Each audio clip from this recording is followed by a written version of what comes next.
What is going on, guys? Gamers Goon here today on Wednesday, the 22nd, and tomorrow we have the NBA draft.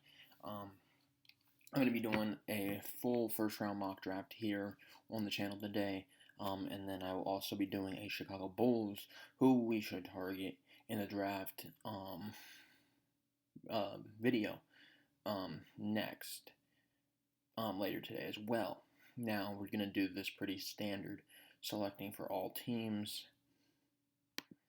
We're going to be selecting for all teams, first round, standard behavior, all of this, NBA, draft order, ESPN. Let's start the draft. Obviously, we know who starts the draft at number 1. It is the Magic. And this is the big three of this draft here. 1, 2, 3, whatever order. We've all been talking about it. We've all been debating it for the last however many months, and we're finally here tomorrow. We get to see who is actually, in the NBA's eyes, the top guy in this class. I could see it being a scenario with any one of these three between Chet, Jabari, and Paolo. But you take a look at this team, and I'm thinking, you know what? Yeah, it makes a lot of sense here. Their big men outside of Wendell Carter are all movable, and I'm thinking of what can you pair alongside Wendell. Wendell's somebody who he's comfortable, kind of playing in that mid-range to the basket area. He's not necessarily going to space out the floor, so maybe that eliminates Paolo from the number 1 contention. Chet and Jabari are left there, and with Chet refusing to give medicals, I think Jabari is going to be the answer. I don't know if it'll tell you here. It might. This dude, man, he's a lengthy guy. I've heard Kevin Durant comparisons. I'm not going to go as far as to say that, but this kid's got a jumper. This kid's got the closing mentality. You look at this team, they don't have anybody on this team that I'm really thinking of, oh, he's a closer. Franz Wagner is probably their closest thing to a closer, and I'm not going to say at the end of the game I want to give the ball to Franz Wagner. Jabari Smith is one of those guys that I think you can say that about. So Jabari Smith is going to be the guy here, 6'10", 19-year-old, average about 17 points. I think he's probably going to be the best available for what the Magic need tomorrow. Then we get to the Thunder. And the Thunder, I'm going to do the same thing. These top three, it's who fits best into this group right here.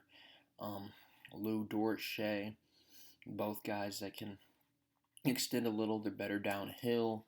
I'm thinking, well, you don't necessarily have a big man that is necessarily. You have a lot of room to add what you want at the big man spot. You don't have a big man that's really solidified there, so you don't really have to pick this based off who you believe stretches the floor a little bit more. You don't have to pick this based off any of that. You get to pick this off of who you believe the best player is.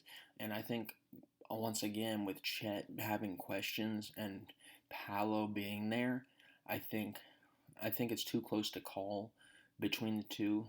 But given the refusal to go out and give teams his medicals, I think Paolo makes the most sense here. He's a safer bet. He's, as you can see, 17 points, about 8 rebounds, similar size to Jabari. He's going to be good at the next level. I don't necessarily think he's going to be as good of a shooter at the next level as maybe the other two, but I think he is going to be a very good player at the next level. And then we get to the Rockets, man. The Rockets, they need guys. Şengün is going to be the starter there, not Fernando. Christian Wood, he's traded. They no longer have Christian Wood here. They have the 26th pick, I believe. Kenyon Martin's there. Kevin Porter's there. But outside of that, Jalen Green's there. But outside of that, they don't have really any guys that they can trust in. Obviously, I would love to take a Jaden Ivey here, but it doesn't really fit. They got Jalen Green. They got Jay Sean Tate, Kevin Porter Jr. They have all these smaller guys, so I don't think Jaden Ivey's really in play here.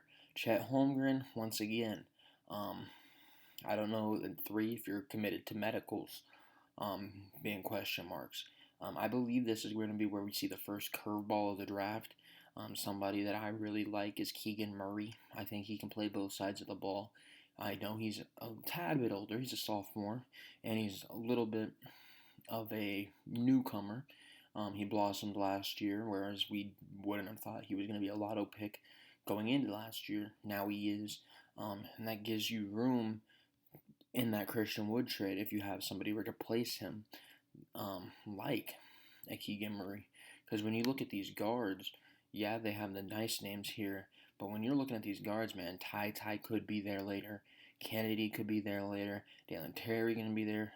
Andrew Nembhard could be there. Even shooting guards, if you want to look at him. Jaden Hardy might be there. Blake Wesley, a good scorer, could be there. Jalen Williams may be there. Malachi Branham could be there at 17. I mean, there's a lot of guys that play guard, whereas when you get to that power forward position, Sochan and Lydell are potentially there at 17, but outside of that, you're probably looking at a second round prospect, to be honest. And I think you can get one of those. So I think this is where you play chess instead of checkers, and you take Keegan Murray, fill the position of need that has more people there, rather than going for a Jaden Ivey and being stuck with maybe the one you like less out of Sochan and Lydell, or maybe even not even being able to get one of them, maybe even being forced to do a small forward like a Tari Eason or a Nikola Jovic. Give yourself more opportunity to make picks. Take Keegan Murray here, great player out of Iowa. I think it makes the most sense. Obviously, a lot of people are going to have the big 3 go top 3. I don't have that. I'm not here to go off the general consensus. I'm here to come in and attempt to make a 100% accurate mock draft, and you're not going to make that if you think that everything's going to go to plan. And this is the first thing I think won't go to plan is Keegan Murray going to the Rockets. And then we get to the Kings. The Kings, I don't believe, sit at this position. If Chet's on the board, they might do it. That big man lineup outside of Rashawn Holmes and Chimezie Metu are a lot of guys that I would not trust. I wouldn't even trust Chimezie, to be honest, but I like him as a backup. But you can't go guard. You got those 2 guards right there. That's what led them to trade Halliburton, which everybody hated. They have Dante DiVincenzo. They need wings. Maybe Shadon Sharp's in play. Run him at small forward. Maybe Benedict Matherin's in play a little bit early. I don't think Chet's in play. I don't think Jaden Ivey's in play for them. I think the biggest and smartest move they can do is trade this pick, and I believe they will be trading it to a team that's been linked to this. They want a big point guard. They've been linked to a lot of point guards. I'm gonna trade pick 11, pick 4, and I don't know what else is gonna get added to this. I think maybe a player could be added to this. I don't know who it might be. But I do believe we're going to see a deal where the Knicks move up with the Kings. And we're going to just trade that. We're going to do a raw trade here.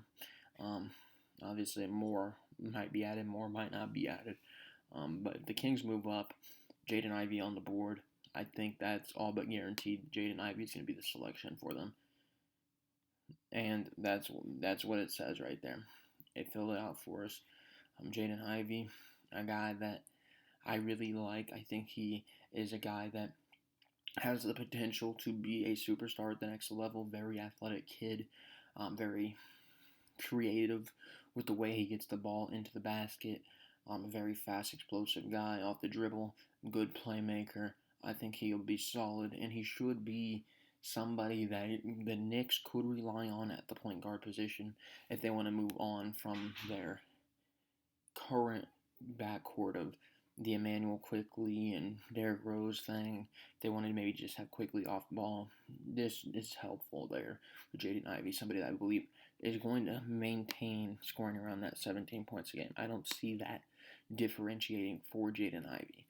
So I got them taking Jaden Ivey there at number 4. And then you're probably looking at me. Chet is still on the board at number 5. We made it very clear that he was a top 3 pick, guaranteed, even maybe top 1. Jeremy Grant just got traded like less than an hour ago. Marvin Bagley is on the team. These centers aren't anything I'm too concerned about. With Jeremy Grant getting traded, I don't see why in the world they would not go Chet Holmgren here at 5 if he is on the board. He's on the board. At this point, you have a number 1 prospect potentially on the board at number 5. Regardless of whether or not you have his medicals, you got to take the shot. You got to take the opportunity and maybe draft a little bit more conservative and get a high floor player at 46. Get a guy that might be a little bit older, or get a guy that you aren't necessarily banking off of based off of hype, or if you're not basing off of his potential. Maybe when you're drafting later, maybe you look at somebody that's been around. Like, who's a good example?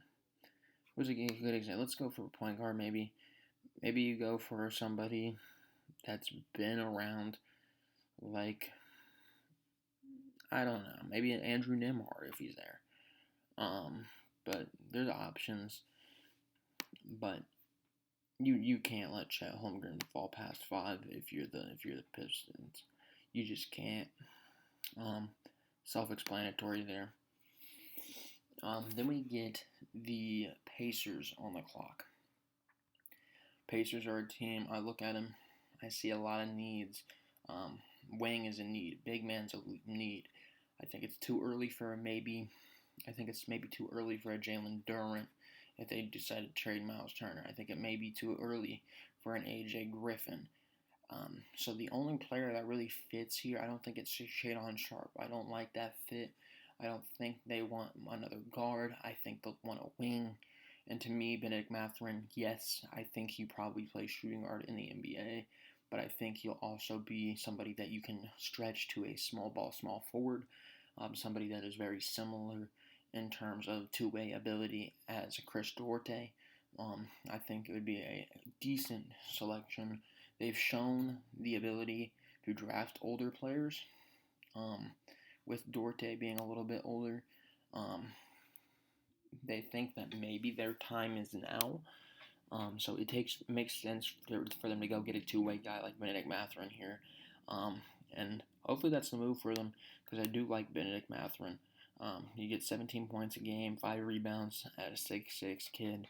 I don't think that 17 is going to necessarily stay. I think he'll be more around 12, 13 next year. But really good two-way player there that you'll be able to pick up at number 6. Then we get to number 7. This is going to be a weird selection here, because you got Damian Lillard, who I believe is going to be healthy next year. Brandon Williams, he had a good second half of the season. And Bernie Simons. Then you got a bunch of wings. A wing could easily be in play. Power forward could easily be in play. Rest in peace to Caleb Swanigan. And then center is obviously in play. So while it does make sense to go with Shadon Sharp here, it also makes sense to go with Jalen Duren. It also makes sense to go in AJ Griffin. It also makes sense to go in Mark Williams. It makes sense to go with Jeremy Sochan. But to me, I think Jalen Duren's the right answer. He in the tournament, he was a beast. He was aggressive. He went and got the rebounds when they needed to. He was the one that was getting physical, and I feel like that is something that the Trailblazers are going to need, because I don't believe necessarily they're going to re-sign Nurkic. He might cost a little bit too much. Last year he's getting paid $18 million. I don't know if they want to give him that. Jalen Duren getting drafted here gives them the freedom to do that. And then we get to the Pelicans. The Pelicans, I think they're maybe one or two pieces away. The problem here is if Shadon Sharp played at Kentucky last year and he did well, I would be jumping at the bit right now. Or if this wasn't the Pelicans right now, I'd be jumping at the bit. But they already got a question mark in Zion. They do need another guard. Shadon Sharp fills that role of another guard. Move CJ McCollum to shoot point guard, run Shadon as shooting guard. It makes sense. It does make sense. But I don't think it's going to happen. Shadon Sharp is a question mark. Zion is a question mark. You don't want too many question marks when you're in the NBA. I think they're going to try to eliminate that question mark, and they're going to go with a different guard. And I don't know if I want to pick Johnny Davis here, somebody who can go score, or do I want to take Dyson Daniels here, a little bit more of a versatile, lengthy guy that can play make a little for you. And I think I'm going to go Dyson Daniels because you do have CJ McCollum. I think I'm going to go Dyson Daniels here. I think Johnny Davis is in play, but I do think he is very similar to what CJ McCollum is. And I would not necessarily think you would want two of those on that team. I might be wrong, but I do think that they will be in play for a guard. Then the Spurs, man. The Spurs are up, and the Spurs have a history of drafting players that are not necessarily great, but quality guys. They drafted Devin Vassell. They drafted Keldon Johnson. They drafted Woodard. They drafted, I believe they drafted Pearl. They drafted Lonnie Walker and Primo. They draft guys that can play. They don't necessarily draft guys that are going to turn out to stars. And I think when you're looking at guys that they're going to come in, they're going to have immediate impacts. They're going to come in and they're going to be starters off the rip. I think you're looking at a guy right here in Jeremy Sochan who's going to be there at this pick. I believe this is pick 9. No, this is the 10th pick. This is pick 10. You look at the power forwards, obviously nothing to be happy about. Small forwards, they do run Keldon Johnson as a small forward sometimes. This could be a center here if they like Mark Williams. It could be a center here if Jalen Duren's on the board. Those guys aren't on the board, but you know who is Jeremy Sochan, he's a little bit shorter, but he's still a very big player that I think is going to be a high floor player, not necessarily a high ceiling player off rip. Hopefully I'm wrong with that because I do think this kid is solid. I'm just not convinced that he's going to be somebody that's going to transition into being a star in the league. But I think this is a very Spurs-like pick here in Jeremy Sochan and keeping him down in Texas. And then this is the Wizards selection. The Wizards, you see it right here, man. They need guards. They need guards. They don't necessarily need a wing. They don't necessarily need a power forward. They don't necessarily need a center. They need guards. And you're looking at guards here, and I'm thinking maybe Bradley Beal's going to be getting traded this offseason. Shadon Sharp's here. You're a team like the Wizards, who I don't necessarily believe are in a compete now mode. Yes, they were a couple wins away from being in the playoffs or the play-in. But I think this is the team that just can't afford to let Shadon Sharp continue to fall. Johnny Davis is in play here, but Shadon Sharp, too much of a high ceiling to continue to let fall. If you end up trading Bradley Beal, it gives you room to hope on this kid working out. Or if you don't trade Bradley Beal, it also gives you room to hope that this kid is that second star next to Bradley Beal. Then you get to the Kings. The Kings, they did not select a number 4. The Kings, man, they need a lot of work. Point guard, like I said, I don't think they're going guard. I think they need a wing somewhere. I don't necessarily. Power forward, pretty solidified. Center and small forward is really what I'm looking at here. And when I'm looking at small forwards, I don't know how AJ Griffin's on the board. AJ Griffin at number 12, to me, on the big board is ridiculous. To me, he's easily a top 10 player. At number 11, if he is still there on the board, I would run up to the podium and call his name. I really like AJ Griffin out of Duke. This is a kid who can score on 3 levels. He's a good defender. He can do almost anything and everything that you ask out of the kid. But just right there, 3 and D guy, he can thrive in the NBA. It really excites me to think that this kid could end up falling to Chicago. If that happens, I'd be thrilled to take AJ Griffin. But there's a lot of guys in this draft that have that star potential. AJ Griffin, not necessarily seen as somebody that has that star potential, but I still think he does. I would love to take AJ Griffin. And if I'm the Kings and your roster looks like that, there's no reason that you're not drafting AJ Griffin here. Give me AJ Griffin.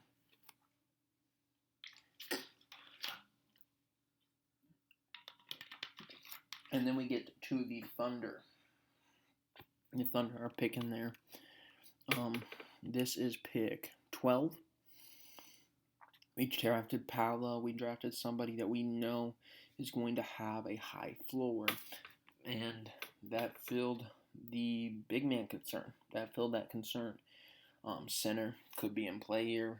Not necessarily something that I thought of.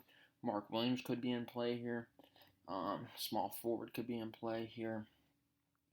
But I'm thinking if you're the Thunder, you just want guys that can get buckets, and that's something that Johnny Davis does know how to do. 19.7 points a game. You play him alongside Shea. Shea's gonna obviously be the point guard. Then you got Lou Dort.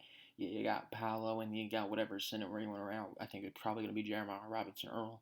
That to me sounds like a solid team. That sounds to me like an improved Thunder team. Johnny Davis is somebody that I believe will be able to score at the next level. Maybe not 19 points a game, but he will be able to score at the next level.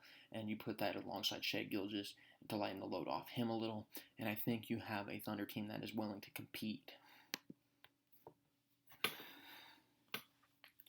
Then we get to the Hornets. Once again, another example of chess, not checkers. You look at this, Mark Williams is the name that screams off the board for the Hornets. You look at their centers. Nothing here makes anybody happy. Montrez just got arrested. Plumlee's 38 years old, it feels like. Kai Jones has not shown anything that proves that he's going to be a starter. Same thing with Nick Richards. Power forward, you're a little bit better off. JT Thor still a little bit of a question mark. Wing, maybe you could go somebody here. I imagine that they're going to trade Hayward or Oubre. One of those two are going to get traded. Shooting guard obviously is going to be something that they're going to need and look for. The Hornets next year I think are going to be significantly worse than what they are this year. However, I don't think that if you're the Hornets, you got to commit to Mark Williams here. I think you got a lot of options because the Cavs are next. The Cavs aren't taking the Cavs aren't taking a center. They're not. And to me, I'm thinking of what best fits this team. I'm thinking of LaMelo being there. I'm thinking of Terry Rozier being there. I'm thinking of they got offense. So maybe somebody like Malachi Branham, who's scoring about 13 a game, might not be the best fit. And I'm thinking of maybe somebody like Ochai Agbaji. Yes, he's scoring more, but he's also coming from an area where he's been known to adapt. He can defend. Malachi, he's a guy that I think has a lot of upside. But I think the better defender here is Ochai Agbaji. And if you want to compete with this roster, because you're going to have Rozier back, you're going to have Bridges, you're going to have LaMelo, you need somebody that can defend on the ball. And I think Ochai Agbaji, yes, he's 17th on the big board, but I think he makes the most sense. He slides into the he slides into the lotto, the late lotto, and he gets drafted here. Like I said, chess not checkers. The Cavs are now on the clock. And I think the Cavs are in the same scenario that they're going to need a guard that can defend. Maybe you're looking at a small forward here if somebody fits the bill. I don't think that Atari Easton fits the bill. I don't think Ousmane Dieng's going to fit the bill.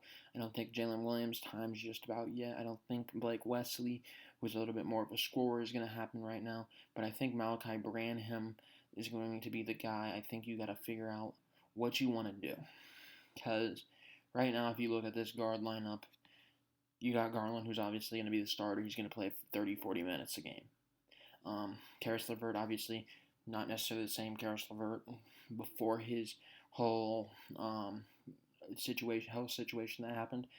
But you're losing Colin Sexton. You're going to lose Colin Sexton because I don't think you want to pay him. Drafting Malachi Branham allows you to lose Colin Sexton without worrying about it.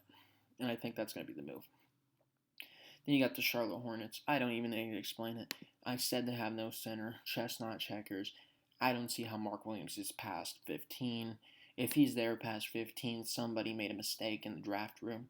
This kid is a guy that I think is a lot better than 15. I think he's a top 10 player in the draft. I love his hustle. I love his intensity on defense. I love his aggression on the rebounds. I love everything about this kid.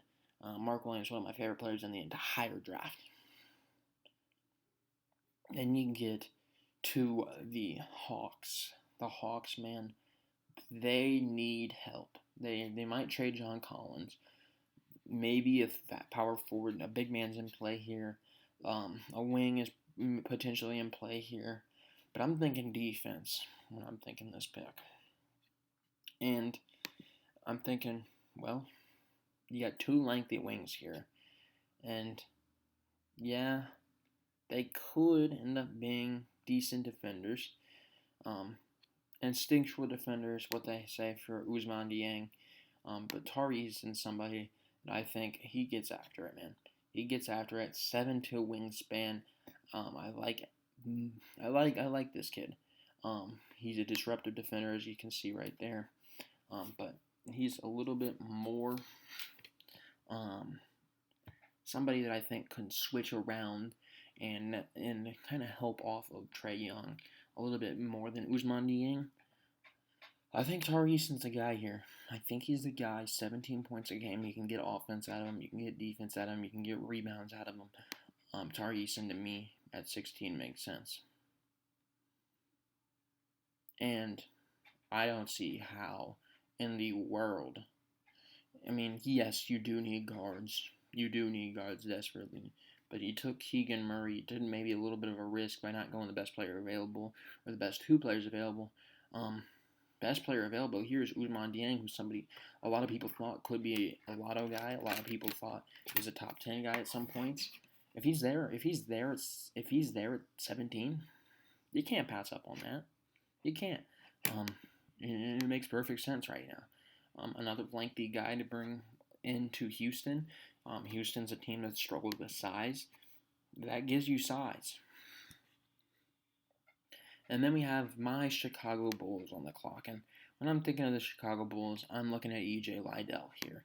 I'm obviously looking at some of the centers, the Mark Williamses of the world. I'm looking at Jalen Duren's if they end up falling. They're not there. Jalen Williams is a guy I think we could potentially be interested in. Walker Kessler's a guy I think we could potentially be interested in. I'm hoping not. Dalen Terry's also another guy I think we could be interested in. Nikola Jovic is a guy I think we could be interested in. There's a lot of guys that I think we could be interested in. But I'm hoping it's not a point guard. I understand the concern with Lonzo. I understand it, but Caruso is good enough as a emergency number one. Yeah, Kobe, who we might be trading. Io plays point guard. Zach LaVine plays shooting guard. There's a lot of pieces on this team, and I think what we need is a guy that can defend and a guy that can play both sides of the ball. That's a big man. And while necessarily not a 7-footer, E.J. Liddell, 6'7" kid, look at it. He 19 points a game, 8 rebounds. He blocked the shot. Yeah, he blocked shots. Great help side blocker. That's what the Bulls need. They need somebody that can go block a shot. And to me, what I'm looking at is I'm thinking E.J. Liddell, we can run as a small ball center. We can put him in, and we're not bringing back Tristan Thompson. So we're going to put him as a backup potentially to Patrick Williams. So to me, E.J. Liddell here is the guy. He plays both sides of the ball. The defense is what sold me. The offense is a bonus. We don't necessarily need the offense, but if you're going to come in and block 2 or 3 shots, be my guest, because that's exactly what the Bulls need. E.J. Liddell is the guy here at number 18. Love this selection. Staying in the home of Illinois. You might be looking at me, oh, he went to Ohio State. He's from Illinois. He's from Belleville. So, yeah, he's staying in Illinois. Then we get to the Timberwolves. This is once again another team. I don't know if D'Angelo Russell's going to be there long term. But shooting guards, I feel like they're set. Another wing thing. Another power forward thing, potentially. So I'm looking at this. I'm thinking of, you guys got to get somebody that can play at that wing position. Somebody that you think would develop as the guy. And I want to go Nikola Jovic here. But I also want to go Jalen Williams here. I think Jalen Williams is somebody that's going to surprise people. It might be a little bit drafted earlier. The casual fan won't necessarily know Jalen Williams as much as the people that actually dive into the draft. But this kid, even if you look at his stats, I don't know how he fell through the cracks, because he's dropping 18 a game, 4-4, very efficient player. He just fell through the cracks because he's playing at Santa Clara. But something's telling me that they're going to go Jalen Williams here. I don't know what's telling me it, but I think Jalen Williams is the guy there. And then we once again are here with the Spurs. And I'm thinking could be in position to go with guard here. Maybe in a position to go with center. If there's somebody they like, maybe a Walker Kessler fits here. But to me, I'm looking at it and I'm saying, I want to go get somebody to help lighten the load of DeJounte Murray. I'm looking at these guys that play shooting guard, and I'm thinking of, well, Josh Richardson was supposed to be an off-ball scorer. He's not necessarily that. Romeo Langford in college was a scorer. He didn't necessarily do that in the NBA. Joe Wieskamp was supposed to be a shooter off ball. Lonnie Walker is supposed to be a decent guard off the ball. Joshua Primo, once again, is supposed to be off the ball. A lot of guys that didn't fit what they were supposed to be. But Blake Wesley here is a guy that I believe will be able to stay around that 14 a game. I don't see his game changing very much. He's a great scorer. He does most things you want out of a secondary scorer in the NBA. And I think he'd be a perfect number 2 punch to DeJounte Murray. So Blake Wesley's the guy there for me. I'm going to take him.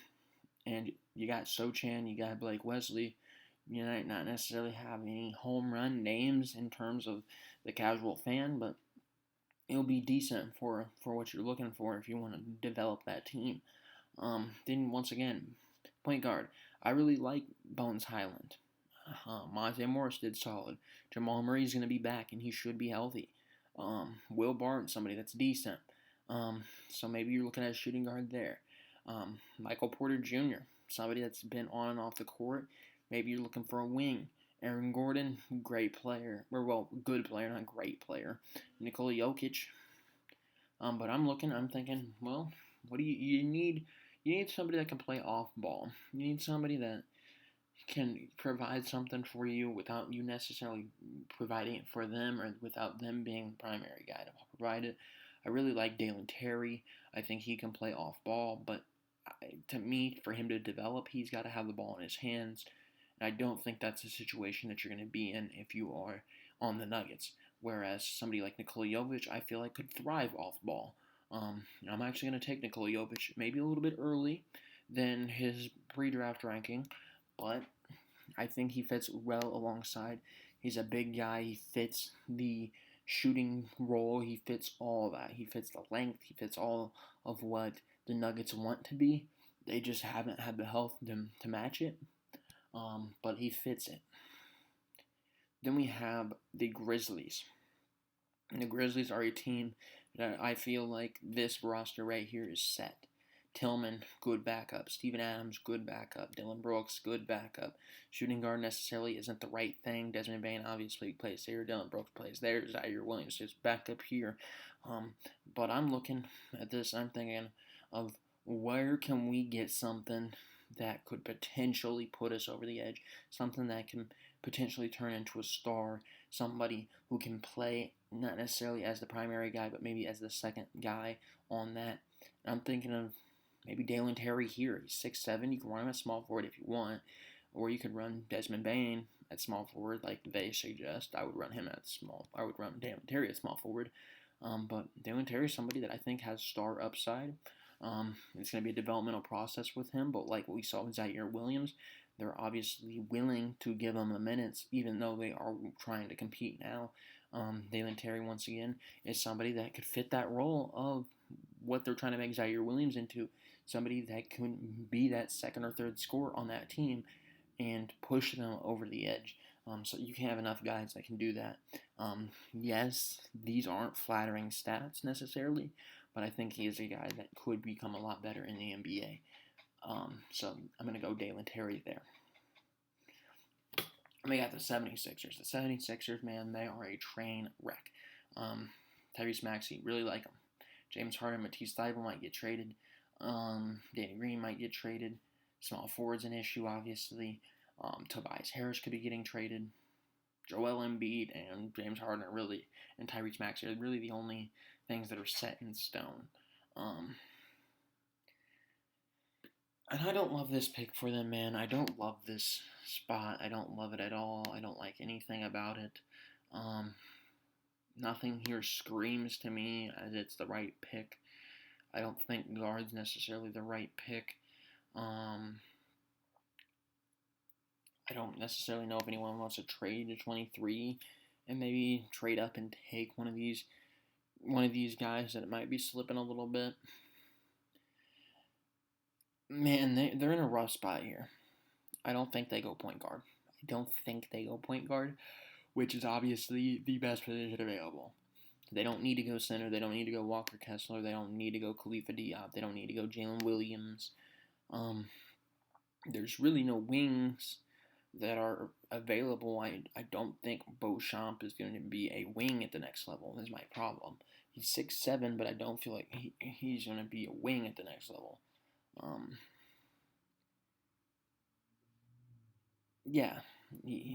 I just don't see how he's going to be a wing. He's a slasher. I don't know, man. If you want to run Beauchamp as a wing, then sure. Christian Braun, somebody I could see potentially. He can shoot a little bit. He can be what they need him to be off ball. I don't love it. I don't know with this pick, man.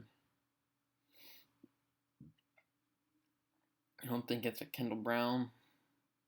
Bryce McGowan's I really like. I don't think he's in play here. Peyton Watson, somebody else I really like. I don't necessarily think he's in play. Josh Minot, somebody I like. I don't think he's in play.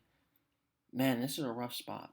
This is really a rough spot. I think what I'm going to end up doing is just going Beauchamp and having them play him off ball. I don't love it, but it makes more sense than the other things. The 76ers, I do not like their spot with their needs at all.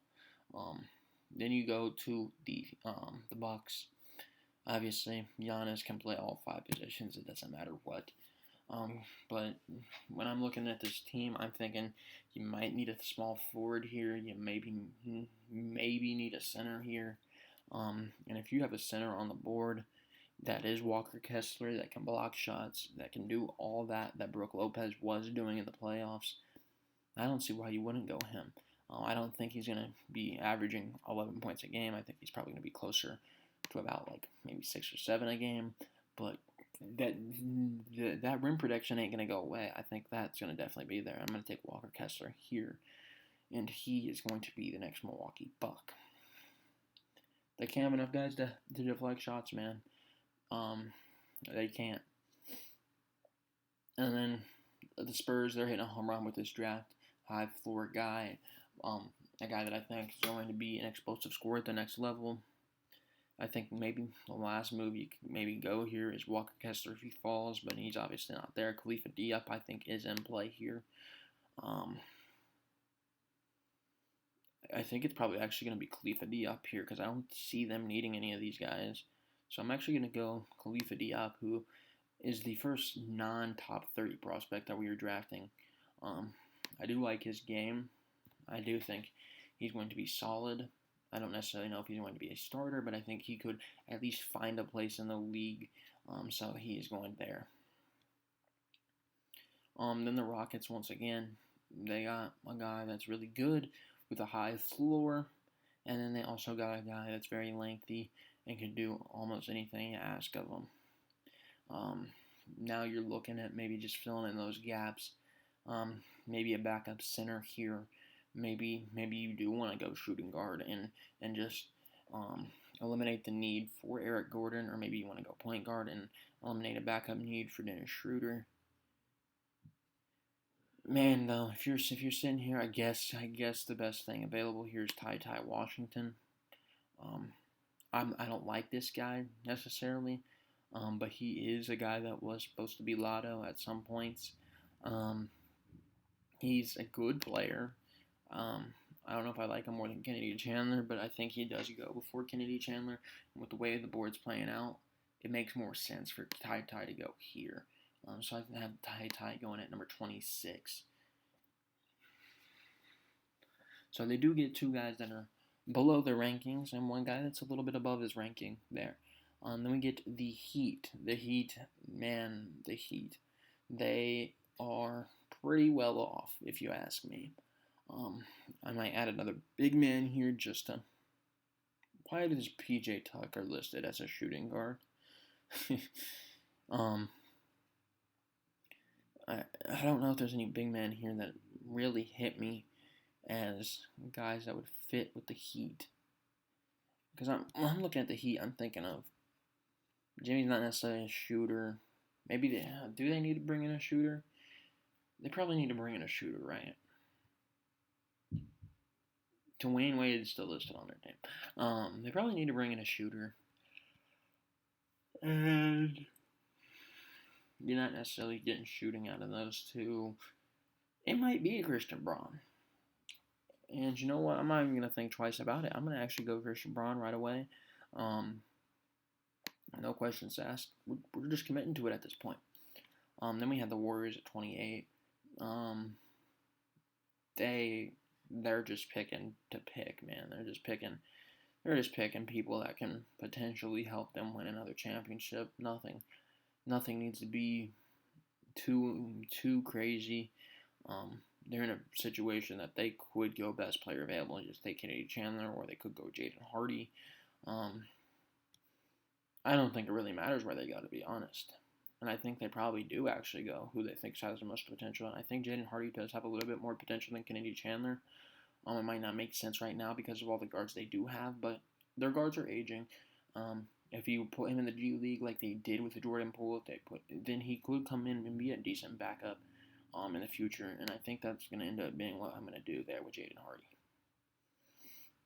And then we have Dalen Terry's Grizzlies once again on the clock. I think probably what I want to do here with them